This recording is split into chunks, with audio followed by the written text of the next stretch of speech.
Hi, everyone. So before I get started, I wanted to introduce myself. My name is Sydney Stenson, and I am a senior at Ridgeview High School. I'm 18 years old and the daughter of Sean and Linda Stenson. We've been worshiping at Crossroad for 10-ish years now. Some of you may remember my little brother Samuel dancing in the aisles when he was 4. In the years that we've been worshiping at Crossroad, my faith has grown incredibly, in ways that my 8-year-old brain would never have been able to comprehend. Then I never would have believed that I am where I am today. I never would have thought that I'd have such a tight relationship with Jesus.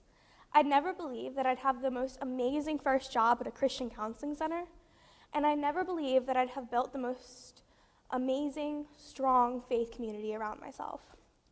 Throughout my time here, I've been to Sunday school every Sunday I could, and as soon as I was in high school, I was an active member of a youth group. I've been in Christmas plays, my favorite role being the teddy bear in the Christmas toy play we did.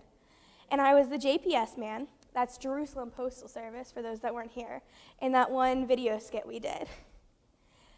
Since I was in 7th grade, I've been a part of the Fun in the Sun Teens Encounter Christ Fits Tech movement, where I've learned so much about being loved by Jesus, about being part of a faith community, and most importantly, about being a teenager that loves Jesus and isn't afraid to show it.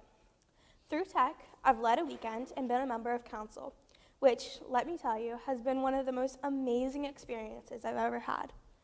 It's one of those things that I'm sure I'll always look back on as an amazing experience that I was so lucky to have.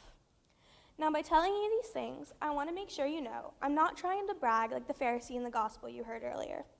I'm not bragging about my faith being so strong and blah, blah, blah. Mainly because A, it's kind of gross to talk about yourself like that, and B, my mom did not raise me to talk like that. I tell you all this because I want you to see how easily it is for me, or others like me, to fall into the role of the Pharisee. And there are people so much stronger in their faith than I, so I can only imagine how easy it is for them.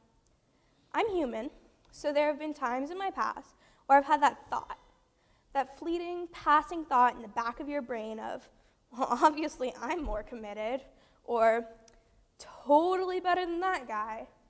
And just as they happen, that overwhelming feeling of guilt sweeps over me. And then there I am, like the tax collector, asking for forgiveness and being humbled.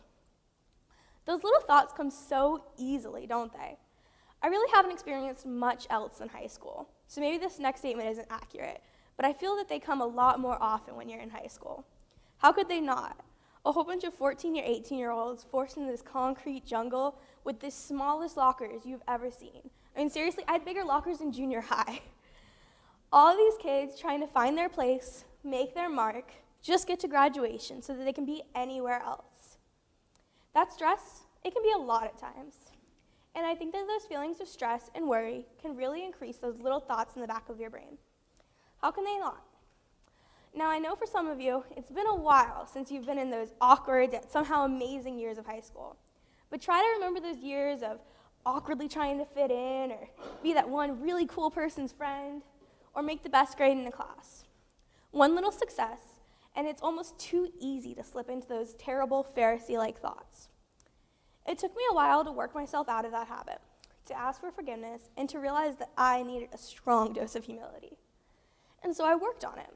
And while I still have lapses, hey, I'm human, I know to be more like the tax collector. And it took me 4 years to figure that one out. Oops. But I'm here now, at another step in my faith journey. And I hope, that in another 4 years, I'll be somewhere else further along. I like to think that I have a lot more faith in future Sydney than 8-year-old me did. And I hope that with the big hopes and dreams I have, I'll keep the humility that I've built. And also that my humility becomes a lot better, because I'm big enough to say, it's not that great right now. So here's what I'm saying. Be humble. Realize that you are not the best of the best. Yes, there may be people not as far along on their faith journey as you, but that doesn't mean you need to be like the Pharisee. In fact, please don't be like him. He's kind of a loser. Be like the tax collector.